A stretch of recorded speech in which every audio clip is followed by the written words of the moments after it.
नमस्कार।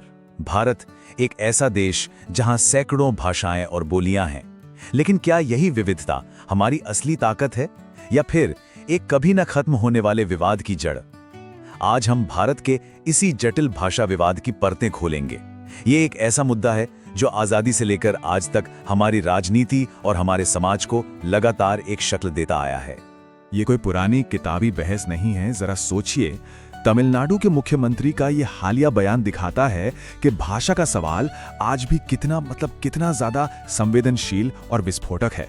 तो सवाल ये है कि ये मधुमक्खी का छत्ता आखिर बना कैसे? और मजे की बात यह है कि इसकी शुरुआत एक बहुत ही नेक सपने के साथ हुई थी।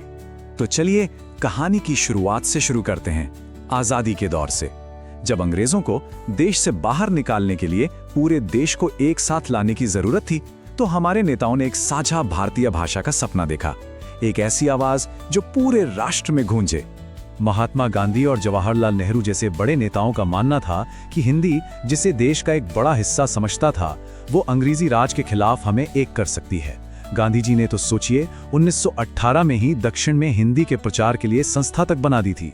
लक्ष्य बिल्कुल साफ था, एक राष्ट्र, एक आवाज, एक भाषा। पर यह सपना हर किसी के लिए एक जैसा नहीं था।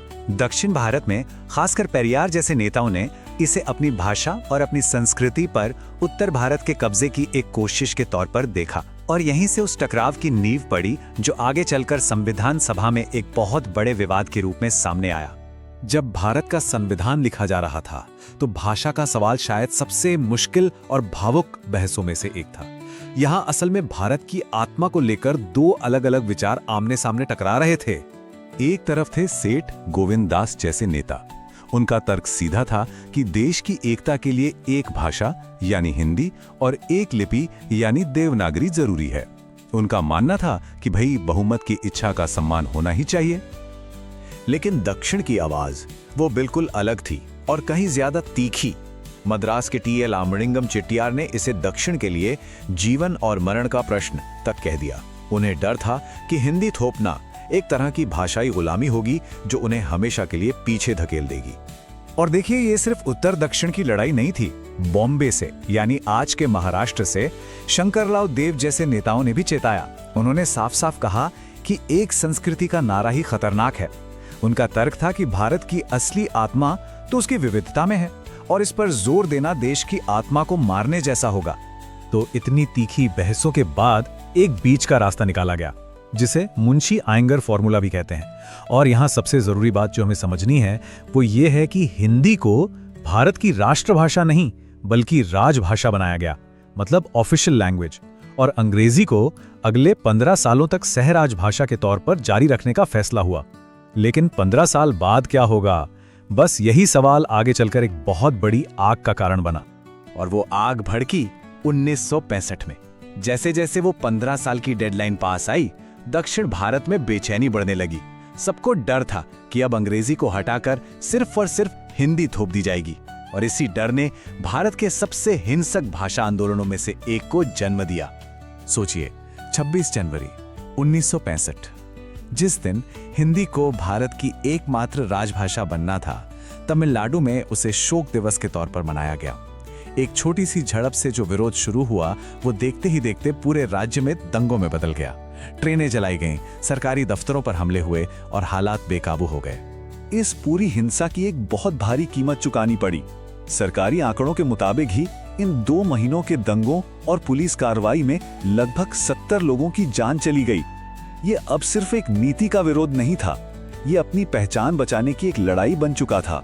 इन दंगों का असर बहुत गहरा और दूर तक हुआ।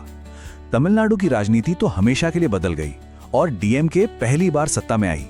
पर ये आग सिर्फ तमिलनाडु तक नहीं रुकी, इसकी लपटें पड़ोसी राज्यों जैसे कर्नाटक, आंध्र प्रदेश और हाँ, महाराष्ट्र तक भी पहुंची।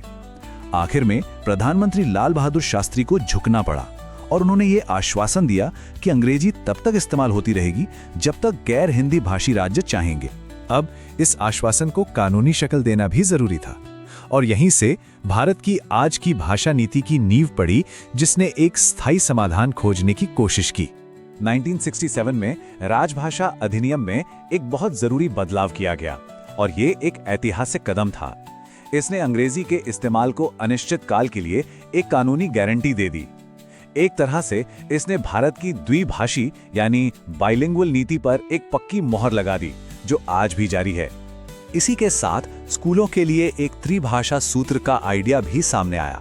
सुनने में तो ये बड़ा अच्छा लगता है, उत्तर भारत के छात्र दक्षिण की कोई भाषा सीखें और दक्षिण के छात्र हिंदी सीखें, ताकि भाषा की दूरियां कम हों।